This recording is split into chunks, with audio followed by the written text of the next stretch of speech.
curso de la exposición no duden en abrir sus micrófonos y preguntar, porque no les puedo ver ya que estoy proyectando. Entonces, no duden en preguntar, si es el caso, en cualquier momento de la exposición, ¿ok? Bueno, voy a comenzar desde el capítulo 2 porque considero que es uno de los capítulos importantes del texto y sobre todo que menciona esta cuestión de la clave de la naturaleza del hombre es el símbolo. Y hay varios puntos que no toqué del todo en la exposición pasada. Básicamente el texto nos habla sobre esta distinción, ¿no? Entre la vida animal y la vida humana, o entre otras especies animales y el ser humano. Y si ustedes recuerdan sus clases de antropología, uno de los principales métodos de investigación de la antropología es la metodología comparada. Y no hay como esta metodología para entender la naturaleza de la especie. Aquí comienza Cassirer diciendo que, bueno, no, la realidad no es una cosa única y homogénea, se halla inmensamente diversificada.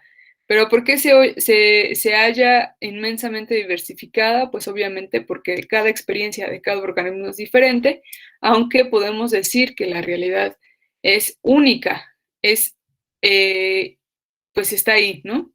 Entonces, poseyendo tantos esquemas y patrones diferentes, ¿cuántos organismos hay? ¿No? Esta distinción de las experiencias individuales de cada organismo. Cada organismo es poder decirlo así, como un ser monádico, posee un mundo propio, por lo mismo que posee una experiencia peculiar.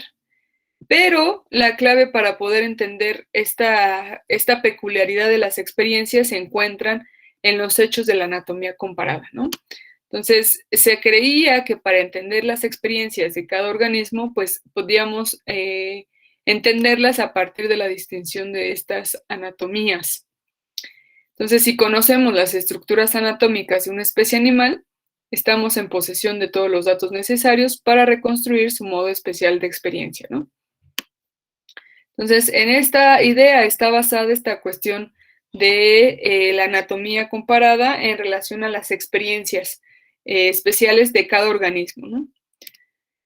Entonces, lo que caracteriza al mundo humano, pues obviamente que no solamente es su anatomía, ¿no?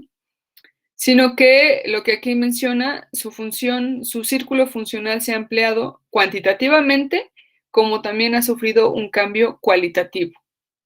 Y eso es importante, que no solamente ha habido un cambio cuantitativo en cuanto a la naturaleza del ser humano, sino que también ha habido un cambio cualitativo. Y yo creo que uno se relaciona con el otro, uno se retroalimenta con el otro. ¿Por qué? Porque al haber un cambio, recuerden que el ser humano es el único animal que puede vivir en cualquier espacio o cualquier clima. Entonces, al vivir en cualquier clima, bueno, el clima de Alaska es muy extremo, pero sí ha habido casos que han logrado sobrevivir estando ahí, pero bueno, a lo que me refiero es que el ser humano es capaz de adaptarse por este cambio, no solamente a nivel físico, bueno, algunos dicen que la cultura también contribuye a modificar los cuerpos y viceversa.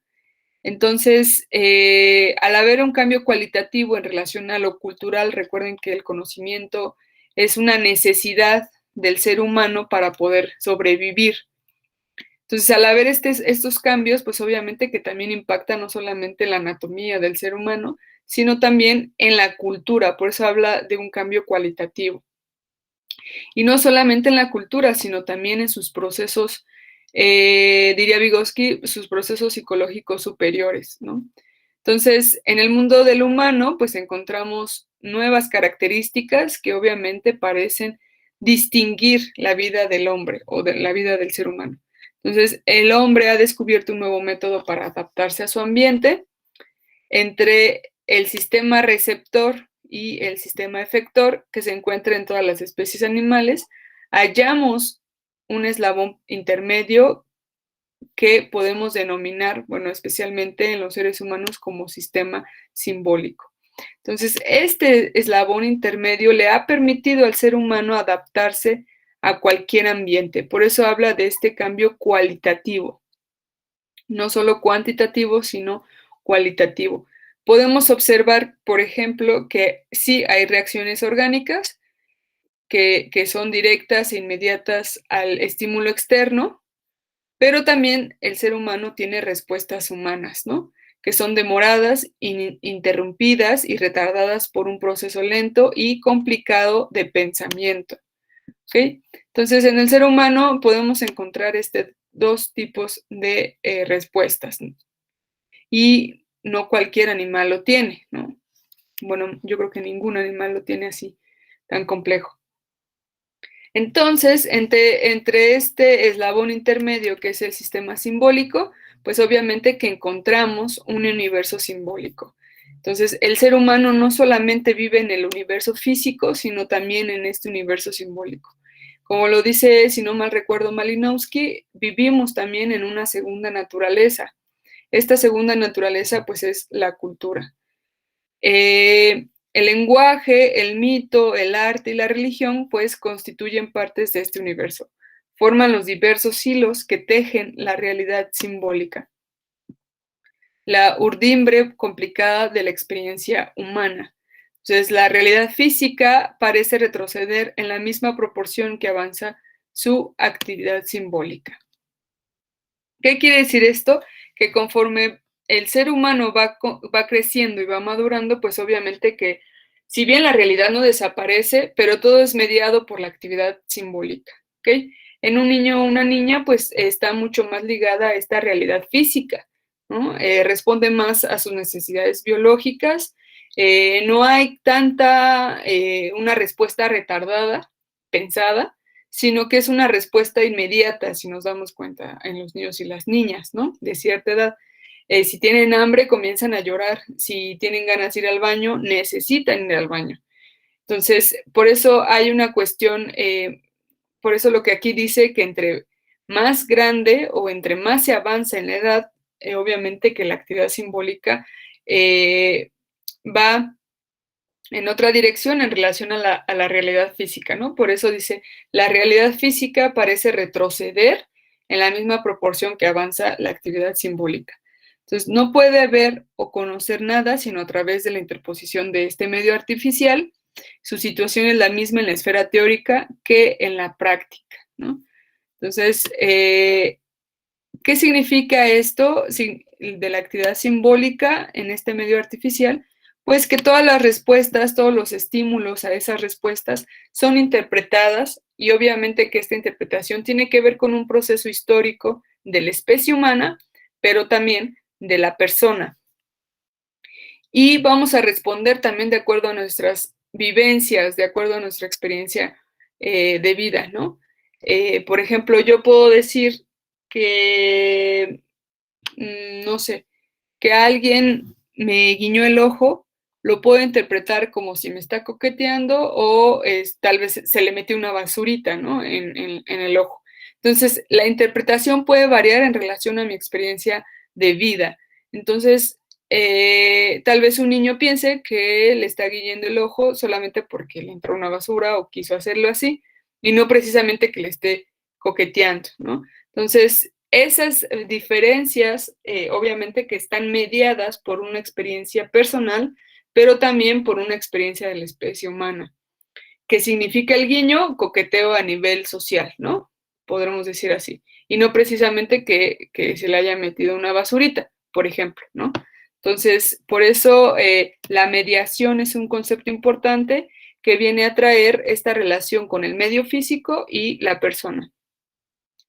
Por lo tanto, somos animales simbólicos, no solamente racionales, ojo, sino también sentimentales. Y este es un concepto que, si bien lo decimos cotidianamente, es un proceso, podemos decir, complicado a nivel psicológico, porque incluye o involucra diferentes procesos, ¿no?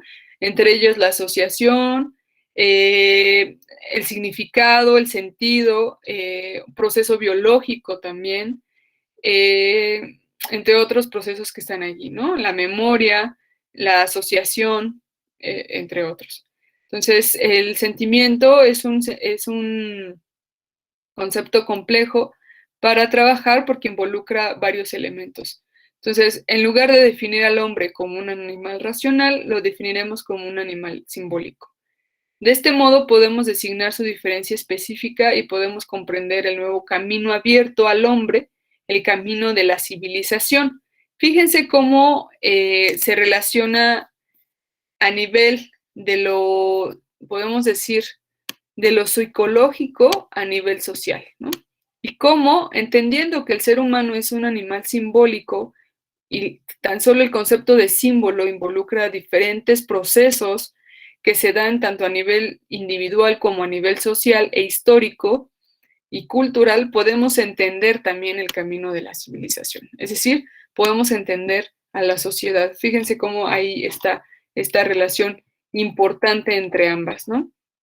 Entonces, este segundo capítulo pues, nos ayuda a entender un poco que este sistema simbólico es necesario para adaptarse al medio ambiente, pero también nos ayuda a entender que está involucrado en nuestras respuestas al medio externo. Y esto a su vez, obviamente, nos ayuda a comprender este camino de la civilización. Entonces, sin entender lo simbólico, no podemos entender a la sociedad. Entonces, y viceversa, ¿no? No podemos entender a la sociedad sin lo simbólico. ¿Y quién produce lo simbólico? El ser humano.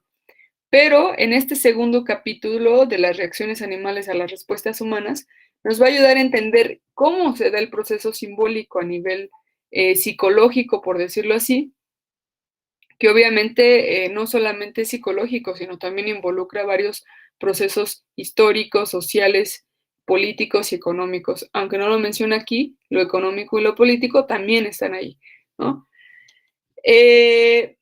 Vamos a ver esta distinción un poco como lo hacía Daniela y Adriana, que en las reacciones o en las respuestas humanas está involucrado la cuestión del pensamiento, de la conceptualización, de la memoria, el lenguaje y bueno, y otros procesos, como diría Vygotsky, superiores, ¿no? Y dice, bueno, es innegable que el pensamiento simbólico y la conducta simbólica se hallan entre los rasgos más característicos de la vida humana y que todo el progreso de la cultura se basa en estas condiciones. Fíjense cómo aquí ya relaciona estos elementos a nivel social, ¿no? El progreso bueno, ha sido malentendido y espero lo hayan visto en antropología, que se ha creído, y esto se basa en la tesis del evolucionismo, que toda evolución es para mejor, ¿no? Y de hecho hay conceptos que surgen, como el de involución, que a mí me parece una barbaridad, porque el proceso evolutivo se da, ¿no? Es un proceso que se da al azar a través de una serie de variables y que produce algo. Eso es la evolución. El ser humano es quien le da la connotación de bueno o malo, ¿no? Entonces se ha creído que toda evolución va para mejor, pero en realidad solamente es evolución, ¿no? Y entonces se ha acuñado este concepto de evolución al concepto de progreso, ¿no? Entonces, y que tiene que ver también con esta idea del futuro profético, un poco como lo menciona al final, con esta cuestión de los ideales. Entonces, el ser humano se proyecta a futuro en mejores condiciones y crea el concepto de progreso, ¿no? Que obviamente tiene que ver con esta condición humana y la cuestión del tiempo, que ya un poco lo había comentado Daniela, ¿no? Entonces, obviamente que todo ser humano, por esta cuestión de su condición natural y simbólica, tiende a crear condiciones o tiende a, no sé, por ejemplo, a verse en el futuro, ¿no? Por eso el concepto de progreso. Sin embargo, bueno, una cuestión necesaria para esto es el pensamiento simbólico, como aquí se menciona, el pensamiento simbólico y la conducta simbólica, que son la base, podemos decirlo así, de este progreso de la cultura, ¿no? Entonces, quien examine las diferentes tesis y teorías psicológicas con una mente crítica y limpia, tiene que llegar a la conclusión de que no es posible establecer el problema refiriéndolo sencillamente a las formas de comunicación animal y a ciertas demostraciones obtenidas mediante la domesticación y el aprendizaje, ¿no? Entonces, aquí Cassirer está tirando como todas las tesis y teorías de esta psicología más de corte conductista, que trata o que hace alusión a si entendemos los procesos de otros animales, vamos a entender o relacionarlo al del ser humano. Si bien fue un gran avance, en realidad no es del todo, podemos decir, no es del todo viable esta comparación. ¿Por qué? Porque en el ser humano el proceso de aprendizaje es mucho más complejo, ¿no? Entonces, si bien se comparte ciertas cosas con los perros, por ejemplo, o sea, los perros sí tienen esta capacidad de asociar sonidos, ¿no? De asociar ciertos estímulos y aprender de ello, ¿no? Pero no es tan complejo como en el ser humano, ¿no? Si nosotros, por ejemplo, le gritamos a nuestro perro, el perro puede interpretar que está enojado o si está enojado y que le puede pasar algo, ¿no? Por eso se ponen a la defensiva, depende de lo que han vivido los perros, o se someten, ¿no? Entonces, en relación con ello, pues obviamente que yo puedo gritar de alegría, pero también puedo gritar por enojo, ¿no? Entonces, el perro no va a pensar, bueno, está gritando por alegría o por enojo, ¿no? Sino simplemente la asociación del sonido, pues, le va a permitir reaccionar, ¿no? Entonces puede que se someta. Pero no hay una interpretación de que posiblemente no esté enojada, sino que esté feliz y por eso está gritando. Entonces, lo que aquí nos menciona Cassirer, pues, si bien se ha avanzado, no podemos quedarnos ahí, ¿no? Entonces, el aprendizaje en los seres humanos es un proceso mucho más complejo que en otros animales y obviamente que el punto de partida, como aquí lo menciona, lo representa la determinación conceptual del lenguaje. ¿Qué quiere decir esta cuestión del concepto, que me parece un elemento importante dentro de estos procesos? Pues que en la conceptualización hay un elemento de lenguaje, hay un proceso también de imaginación y hay un proceso de intelecto, de asociación también, ¿no? Entonces, el concepto puede estar representado por una imagen, ¿no? Que está ahí o no está, ¿no? Perdón, podemos hacer el ejemplo del árbol. El concepto del árbol para una persona adulta como yo puede ser que sea más complejo que de un niño o una niña de 5 años, ¿no? El niño o la niña puede dibujar un árbol, pero la elaboración del concepto del árbol es distinto. Por ejemplo, yo puedo imaginar el árbol, pero sé que hay distintos tipos de árboles, sé lo que significa un árbol que proporciona oxígeno, que es necesario para nosotros, nosotras, no sé, ¿no? Entonces, es mucho más complejo el concepto que involucra representación, involucra la palabra, involucra el intelecto e involucra otros procesos, ¿no? Por eso es muy distinto entender eh, a otros animales, esta psicología animal, que entender al ser humano, ¿no? Y me parece que es una contradicción tan solo el hecho de decir psicología animal, porque la distinción es que no somos animales como todos los animales, ¿no? Sino que tenemos otras características. De hecho, solamente el humano tiene psicología, ¿no? No podemos decir que los otros tienen psicología. Entonces, por eso esta distinción, ¿no? Y aquí menciona Cassirer que, bueno, quien ve las teorías psicológicas de forma crítica y sin prejuicios puede entender que no podemos entender solamente a otros animales desde ahí para entender al ser humano, ¿no? Sino que el punto de referencia, según Ernest Cassirer, pues es la determinación conceptual del lenguaje, que tiene que ver con esta cuestión de la mediación y obviamente con este sistema simbólico. Entonces, lo que nos menciona Cassirer es que podemos distinguir en el ser humano un lenguaje emotivo y también un lenguaje teórico. En todo lenguaje humano, pues es característico indispensable que no encontramos signos que posean una referencia objetiva o sentido, ¿ok? Entonces, en la cuestión simbólica, pues se posee esta cuestión de sentido, esta cuestión de significado, ¿no? Que está en todo lenguaje, ¿ok? En el emotivo y en el teórico también. Pero la distinción entre el lenguaje proposicional y el lenguaje emotivo pues representa la verdadera frontera entre el mundo humano y el mundo animal. El lenguaje proposicional podemos entenderlo como el más primitivo, ¿no? Todo animal se puede comunicar con otros animales. El ser humano cuando nacemos también nos podemos comunicar con otros seres humanos, ¿no? Por ejemplo, los bebés tienen esta cuestión de comunicación que algunos podemos entender mejor y otros no, ¿no?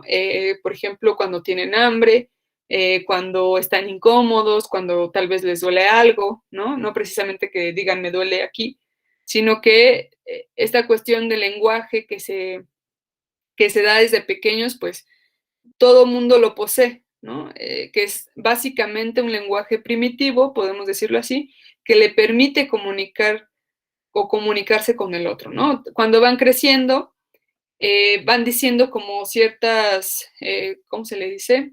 Balbuceo, que también puede ser entendido.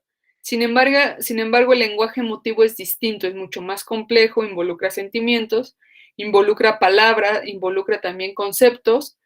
Por eso esta distinción entre el lenguaje proposicional y el lenguaje emotivo, pues es la verdadera barrera del mundo humano y del mundo animal. Y el lenguaje proposicional nosotros lo podemos observar en niños pequeños. Ya cuando van creciendo, pues esto se va complejizando y van adquiriendo pues mucho más vocabulario, mucho más entendimiento del lenguaje, ¿no? Por eso el lenguaje, pues obviamente cuando se va creciendo, pues involucra, por eso el niño no observa, o la niña no tampoco, ajá, los niños, las niñas, no observa como esta distinción del mañana, del pasado, ¿no? Tampoco no hay un entendimiento bueno, del tiempo, del espacio, de la persona sí, puede distinguir la niña, el niño, ¿no? Pero no hay como tal un entendimiento del lenguaje tan complejo, sino es que hasta más mayorcitos, ¿no? Y también cuando van a la escuela y comienzan a entender estas cuestiones del pasado, del futuro, del espacio, ¿no? Estas nociones que se van configurando cuando se es más grande. Entonces, Kohler sostiene, no sé si haya quedado claro esta cuestión del lenguaje proposicional y el lenguaje emotivo, porque por ahí tenían duda las compañeras, ¿no? Creo que sí. Ok, gracias. Entonces, el lenguaje proposicional, pues recuérdenlo, tiene que ver más con un lenguaje que lo comparte todo animal, ¿no? Que es esta capacidad de comunicación, obviamente, primitiva, básica, ¿no? Por ejemplo, los perros pues se comunican a través del ladrido, ¿no? A través de olerse, no sé, ¿no? Ahí hay un lenguaje también. Y el lenguaje emotivo pues es mucho más complejo. Entonces, Kohler sostiene que la falta de recurso técnico inestimable y la gran limitación de estos componentes tan importantes del pensamiento, las llamadas imágenes, constituyen la causa que impiden que el animal logre jamás un inicio del desarrollo cultural. Entonces, dentro del lenguaje, sobre todo este lenguaje emotivo, pues encontramos procesos de pensamiento, pero también imágenes, lo que nos permite entender que ahí es el inicio o está el inicio del desarrollo cultural, ¿no? Que lo que había comentado Adriana sobre esta cuestión del pensamiento y las imágenes, que obviamente no se encuentran en otros animales y que ahí podemos entender que es la clave del desarrollo cultural, ¿ok? Y menciona esta distinción de los signos y los símbolos. Por una parte, los símbolos pues no pueden ser reducidos a meras señales. La señal es parte del mundo físico del ser, son operadores, sin embargo, el símbolo es una parte del mundo humano del sentido. Y esta es una cuestión importante que debemos distinguir. El símbolo es una parte del mundo humano del sentido, son designadores. Y tiene que ver con esta cuestión del valor funcional. Es decir, las señales, aun siendo entendidas y utilizadas como tales, poseen, no obstante, una especie de ser físico o sustancia. Sin embargo, los símbolos poseen únicamente un valor funcional, ¿no? Entonces, ¿quién me da o quién proporciona esta capacidad de entender el valor funcional? Pues, bueno, uno como ser humano, pero también a nivel social, ¿no? ¿Quién nos dice que tiene cierto valor o cierta función? Más bien, la sociedad es la que dice, o lo social es lo que dice, para qué sirve y por qué sirve. Y nosotros, nosotras, tenemos esta capacidad de darle sentido a esa cosa, ¿no? Y no solamente en relación a observar que es una cosa y que está ahí, sino que para qué sirve y cómo funciona, ¿no? Esa es una de las principales distinciones.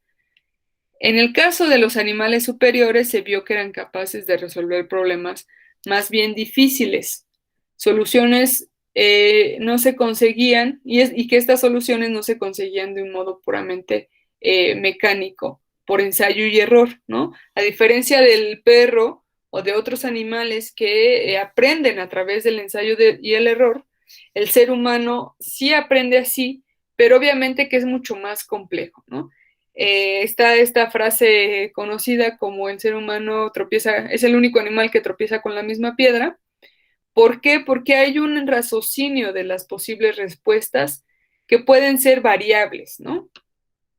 Es decir, eh, tropezamos con la misma piedra porque creemos que también que será diferente, ¿no? Por esta variabilidad de respuestas sobre ello. Entonces, no sí aprendemos por ensayo y error, pero no lo hacemos como lo hacen los perros, ¿no? O otros animales, sino que reconstruimos la posible respuesta. No solamente pensamos que se va a responder de la misma forma, sino que puede haber una variabilidad por esta capacidad de variabilidad.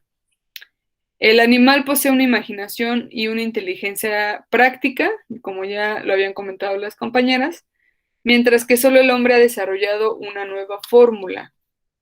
En el ser humano podemos encontrar inteligencia e imaginación simbólica. Entonces, es evidente en el desenvolvimiento mental de la psique individual la transición de una forma a otra, de una actitud meramente práctica a una actitud simbólica. Pero este paso constituye el resultado final de un proceso lento y continuo. Y ojo, no es que dejemos o hayamos dejado de utilizar estas cuestiones prácticas, sino que se complejizan, ¿no? Son cuestiones que ya lo hacemos mecánicamente, por decirlo así, ¿no?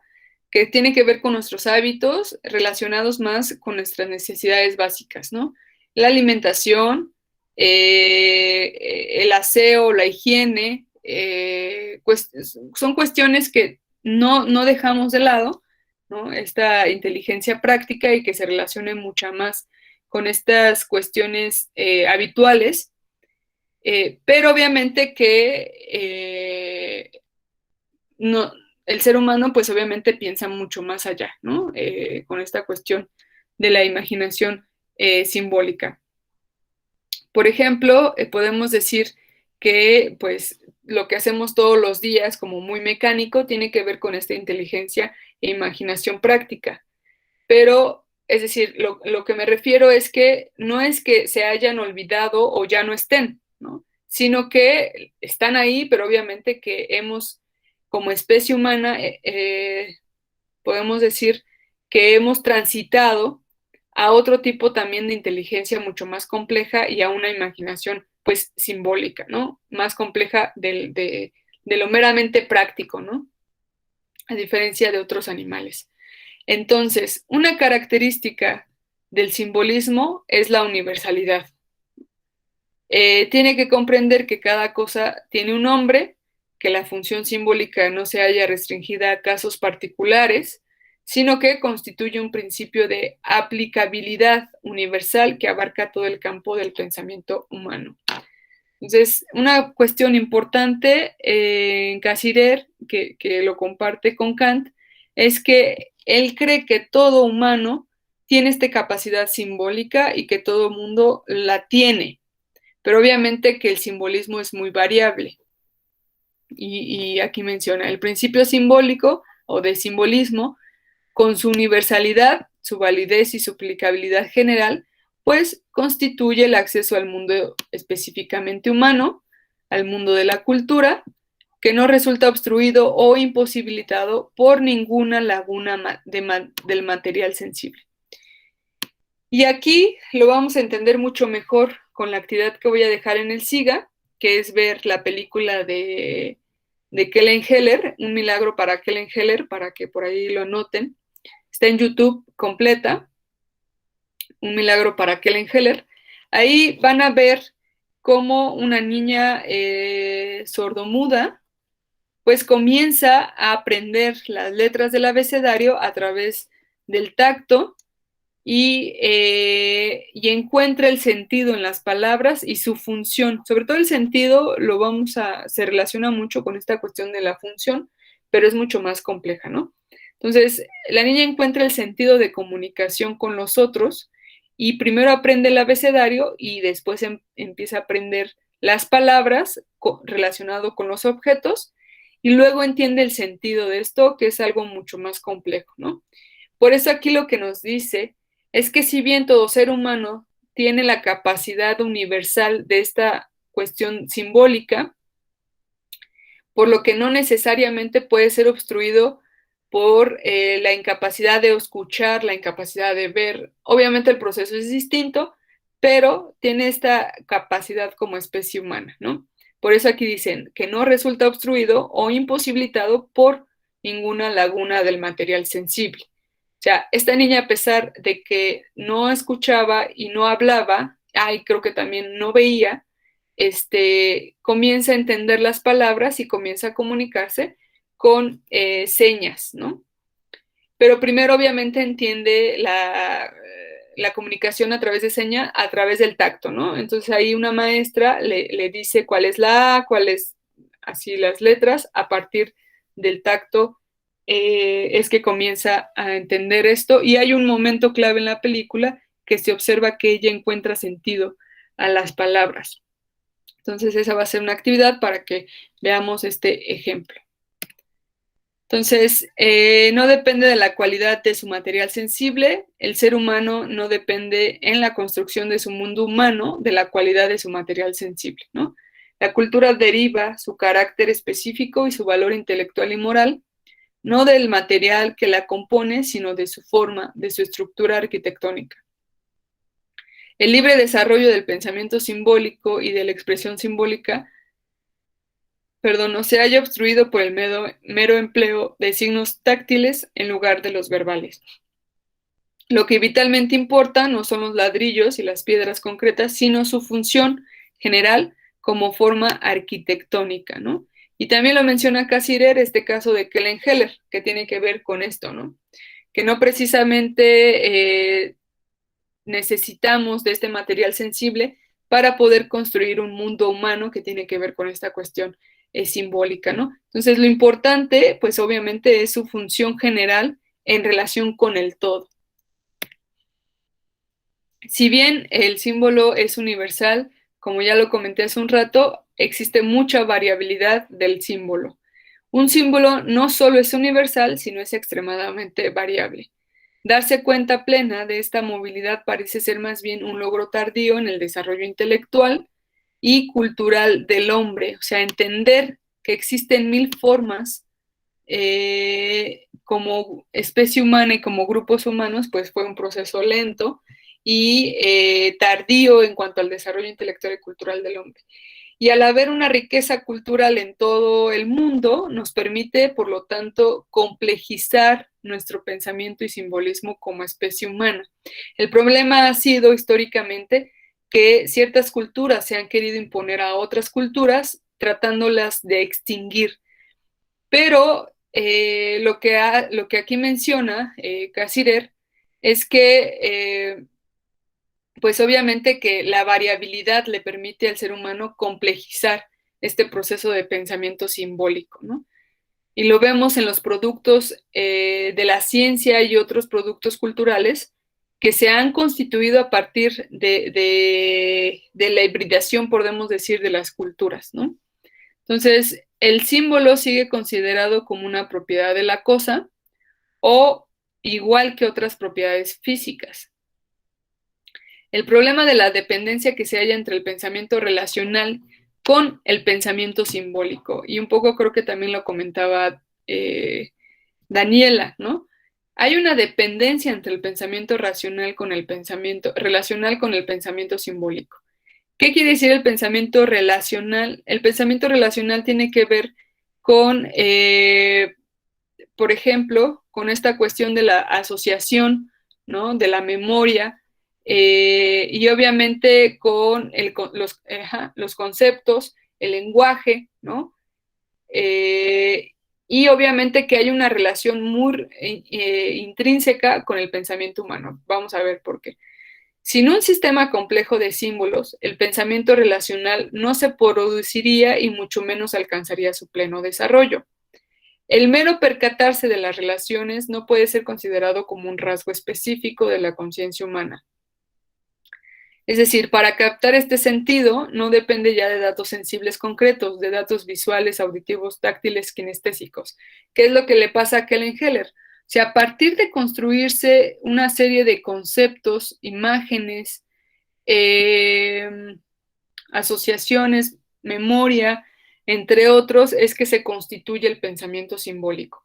Por eso lo que menciona aquí es que hay una fuerte dependencia entre el pensamiento relacional con el pensamiento simbólico. El pensamiento relacional tiene que ver con este proceso antes de esta cuestión de la función de las cosas, ¿no? Es decir, primero hay un proceso de asociación, de imagen, de palabra, ¿no? Y luego ya hay un proceso mucho más complejo que es el pensamiento simbólico, ¿no? El valor que tiene la cosa. Entonces, no solo el valor, sino también la función de la cosa, ¿no?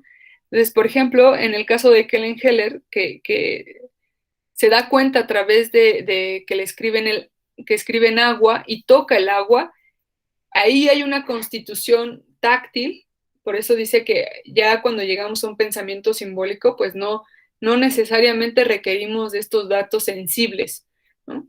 Sino que hay una representación, hay una imagen y también hay un significado, un sentido del agua. Entonces, por eso el pensamiento relacional depende mucho del pensamiento simbólico.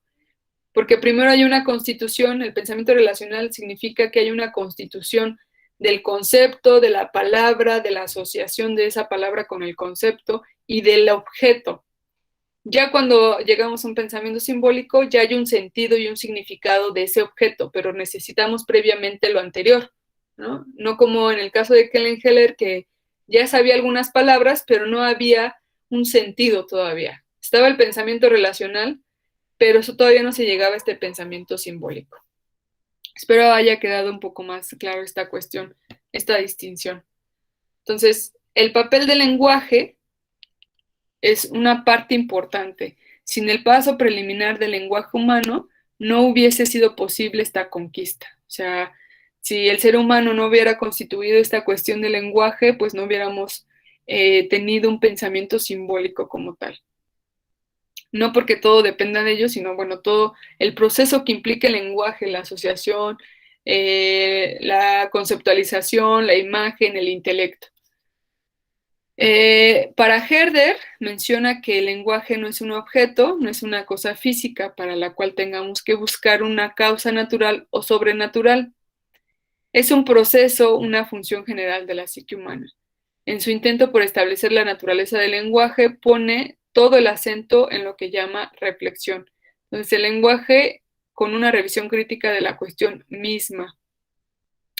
Entonces, bueno, el lenguaje, bueno, se entiende no como un objeto, sino más bien como un proceso propio de la psique humana y obviamente propio del ser humano.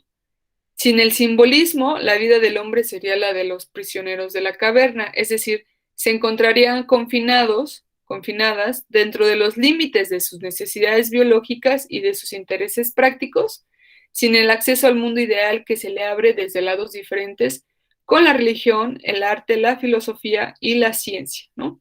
Entonces, sin este simbolismo viviríamos solamente como otros animales, en los límites de nuestras necesidades biológicas y de nuestros intereses prácticos, ¿no?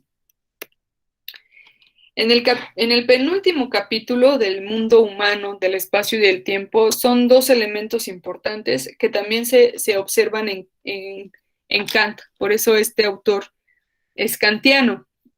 Kant también habla sobre esta cuestión del espacio y del tiempo. La descripción y el análisis del carácter específico que asumen el espacio y el tiempo en la experiencia humana más atrayentes e importantes de esta filosofía antropológica. Y un poco como lo comentaba también las compañeras, existen tipos fundamentales de experiencia espacial y temporal, pero no todas se encuentran en el mismo nivel. Es decir, no es que se hayan quedado atrás, ¿no? Todavía seguimos compartiendo esta cuestión animal. En el primer nivel, podemos decirle así, o en el más básico, pues está el espacio y el tiempo orgánico, que tiene que ver con nuestras necesidades básicas y con nuestra practicidad. Todo organismo vive en un determinado ambiente y tiene que adaptarse constantemente a esas condiciones de su ambiente. Sin embargo, una vez acercándonos a los animales superiores, pues nos encontramos con una forma nueva de espacio que podemos designar espacio perceptivo, ¿no? Es la distinción. Y tiene que ver con este espacio simbólico y este espacio abstracto. Y lo podemos observar, como lo había comentado la compañera, en las matemáticas, ¿no? Que son, si no mal recuerdo, en la trigonometría, creo que sí, o en la geometría, perdón, que es esta constitución del espacio abstracto, ¿no? Que no lo tiene otra especie animal. Y también el espacio simbólico, por ejemplo, los mapamundis, nosotros podemos ver el mundo a través de una representación de una imagen y podemos entender cuáles son los continentes, los países, el país al que pertenezco, el estado al que pertenezco, ¿no? Es un espacio simbólico, o sea, el mapamundi tan solo es un espacio simbólico que representa el mundo, que no, otro animal pues no lo tiene. Entonces, el espacio primitivo, que es uno de los básicos, es un espacio de acción y la acción se halla centrada en torno a intereses y necesidades prácticas inmediatas. El pensamiento primitivo no solo es incapaz de pensar en un sistema espacial, sino que ni siquiera puede concebir un esquema del espacio, ¿no? Y esto lo podemos ver en los mapas, este esquema del espacio. Para representar una cosa, no basta ser capaz de manejarla de la manera adecuada para usos prácticos. Debemos poseer una concepción general del objeto y mirarlo desde ángulos diferentes con el fin de encontrar sus relaciones con otros objetos y determinar su posición en un sistema general, ¿no? Entonces aquí podemos ver que este espacio, pues obviamente está constituido por otros espacios que significan espacios económicos, también políticos.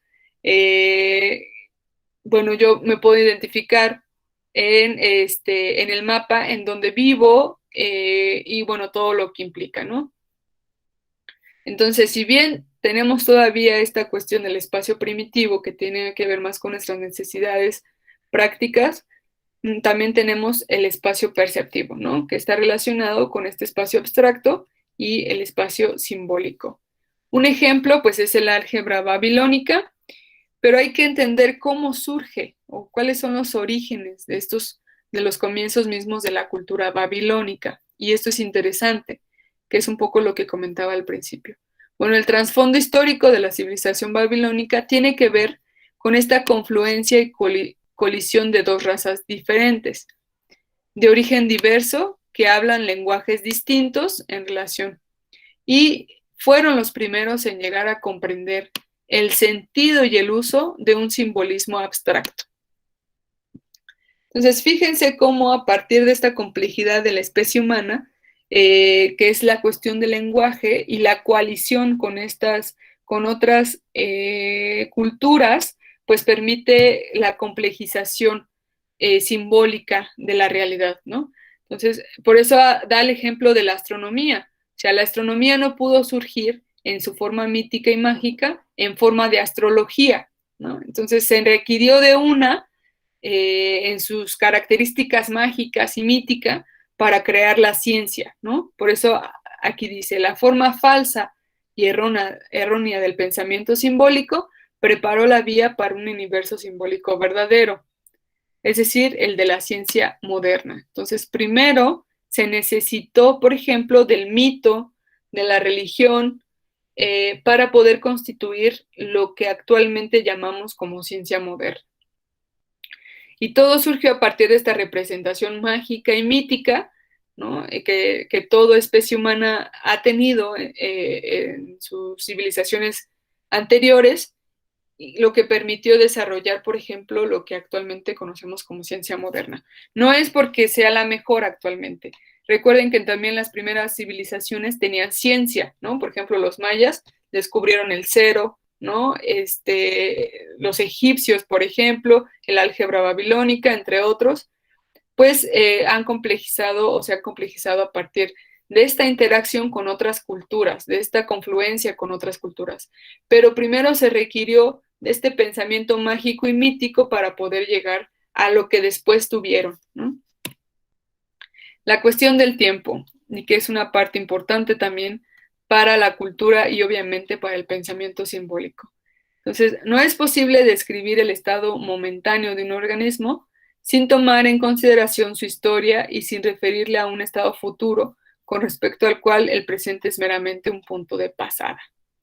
El tiempo, ¿cómo se relaciona con la cultura? Con la memoria simbólica, que es aquel proceso en el cual el hombre no solo repite su experiencia pasada, sino que la reconstruye.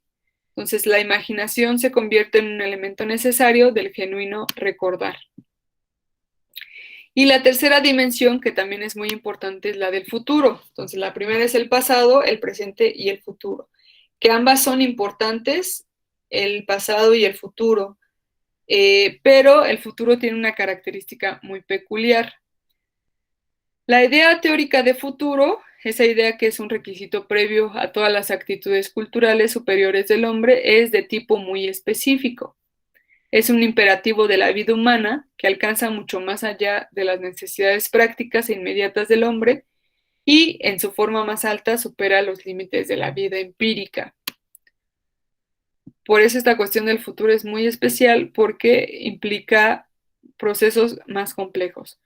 Es el futuro simbólico del hombre que corresponde a su pasado simbólico y guarda una estricta analogía con él. Podemos encontrarlo, por ejemplo, en el futuro profético, pues en ningún lugar encuentra mejor expresión que la vida de los profetas religiosos, no porque el futuro profético siempre esté relacionado con la religión, no, sino que lo que confiere a lo profético significa promesa. Y también, bueno, por ejemplo, la ciencia, bueno, más bien la modernidad, auguró un futuro mejor para el ser humano, por eso también es profético, ¿no? Este futuro no era un hecho empírico, sino una tarea ética y religiosa. Así, la predicción se transformó en profecía.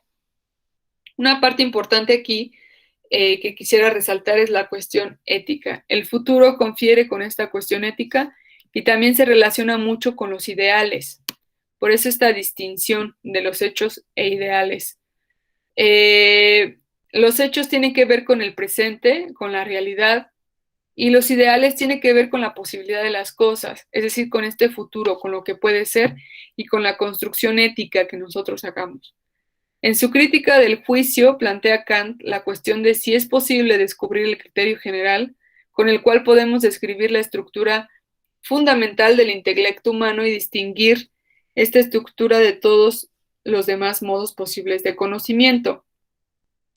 El criterio hay que buscarlo en el carácter del conocimiento humano, que es de tal índole que el entendimiento se halla en la necesidad de hacer una distinción entre la realidad y la posibilidad de las cosas.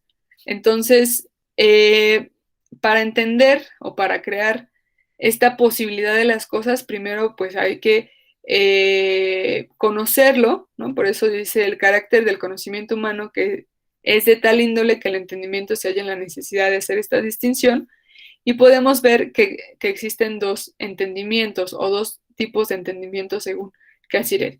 El entendimiento intuitivo, que describe la naturaleza y los límites del intelecto humano, y el entendimiento discursivo, que depende de dos componentes heterogéneos.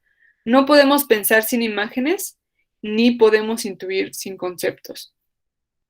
Entonces, para pensar, pues necesitamos las imágenes, lo que hace un rato comentaba, y para intuir, también necesitamos de los conceptos. Entonces, el intelecto humano es, por lo tanto, simbólico. En lugar de decir que el intelecto humano es un intelecto que tiene necesidades de imágenes, habremos de decir que necesita, por lo tanto, de símbolos. Fíjense cómo el símbolo o los símbolos se relacionan con el pensamiento, con la imagen, con la emoción, entre otros. El conocimiento humano es, por su verdadera naturaleza, simbólico. Un símbolo no posee existencia real como parte del mundo físico, posee un sentido y todo lo que confiere el sentido. El progreso ulterior de la cultura se siente claramente la diferencia entre cosas y símbolos, lo cual quiere decir que la distinción entre la realidad y la posibilidad se hace cada vez más pronunciada. Entonces, esta cuestión nos lleva a las ideas e ideales éticos. La naturaleza y la fuerza plena de este pensamiento se hacen más bien patentes si consideramos el desarrollo de nuestras ideas e ideales éticos. De la verdadera naturaleza y carácter del pensamiento ético se sigue que jamás puede descender a aceptar lo dado. El mundo ético nunca es dado, siempre se halla haciéndose. El hombre natural tiene que reemplazar el hombre convencional al hombre social. Y aquí me parece importante mencionar que la cuestión de la crisis del conocimiento que habíamos comentado en un principio tiene que ver con esta crisis ética. Y aquí lo vemos muy claro. Al no haber un consenso de la definición o de los conceptos, obviamente, pues no hay un consenso de lo que se quiere a futuro, ¿no? De estos ideales que tiene que ver con estas utopías. Y por lo tanto, no hay una forma adecuada de proceder para esa utopía, para ese ideal, ¿no? Por eso la cuestión de los ideales éticos se relaciona con el conocimiento, como ya lo comentamos, y con estos tipos de entendimiento. Entonces, si no hay un conocimiento o si el conocimiento está en crisis, por lo tanto, está en crisis estos ideales éticos. Y los ideales éticos tienen que ver pues con una mejora para la especie humana. Por eso la crisis de conocimiento tiene que ver con una crisis política, ¿ok? Porque al no haber un conocimiento claro de la cosa, pues obviamente que no hay un conocimiento o no hay como esta forma ideal, ética de proceder, ¿no? Y de configurar mejores condiciones para la especie humana. No sé si hasta aquí tengan alguna duda o algún comentario, si quedó un poco más claro. A mí ya me quedó mucho más claro, solo que no entendí la última parte que dijo de la crisis del conocimiento que tiene relación con la ética. ¿Me podría volver a explicar? Sí. Si ustedes recuerdan al principio, en el primer capítulo de la crisis del conocimiento que mencionaba Cassirer, recuerden que el conocimiento es necesario para la sobrevivencia del ser humano, ¿no? Y obviamente que esta sobrevivencia pues confiere como ciertos ideales a futuro de la mejora de las condiciones de la especie humana. Pero al hallarse en una crisis, al hallarse el ser humano en una crisis de conocimiento, por lo tanto, hay una crisis ética, ¿no? Porque no hay un consenso como tal de lo que son las cosas para entender las cosas y para conocer las cosas, ¿no? Entonces, al haber esta crisis de conocimiento, pues hay una crisis política, porque entonces no sabemos cómo proceder para mejorar las cosas, ¿no? Entonces, en este proceder recuerden que el conocimiento pues se relaciona también con el pensamiento, el entendimiento y también con esta cuestión del lenguaje y obviamente de la constitución de nuestros ideales, ¿no? Recuerden que en el ser humano está esta constitución del futuro, de los ideales y lo real, y al haber una, podemos decir, poco consenso de lo que son las cosas, pues entonces no sabemos cómo proceder, ¿no? O cómo éticamente proceder, o cuál es la mejor forma de proceder, porque no hay un consenso de lo que son las cosas y de lo que podemos decir es lo mejor, ¿no? Para la especie humana. Entonces, por eso, al haber una crisis de conocimiento, lo que nos dice Casirer es que hay una crisis política, porque si hay una relación entre el conocimiento y los ideales éticos, ¿no? Lo que queremos a futuro, entonces no sabemos cómo proceder. Por eso hay una crisis tanto de conocimiento como de política, como lo menciona Casirer, porque no vamos a saber cómo o no hay un consenso de cómo queremos proseguir para mejorar nuestras condiciones humanas. No sé si haya quedado más claro, Daniela, o todavía se tiene la duda. No, sí, ya, entendí, profe, gracias. Sí, gracias, Daniela, por la pregunta. No sé si hay alguna otra pregunta o algún comentario.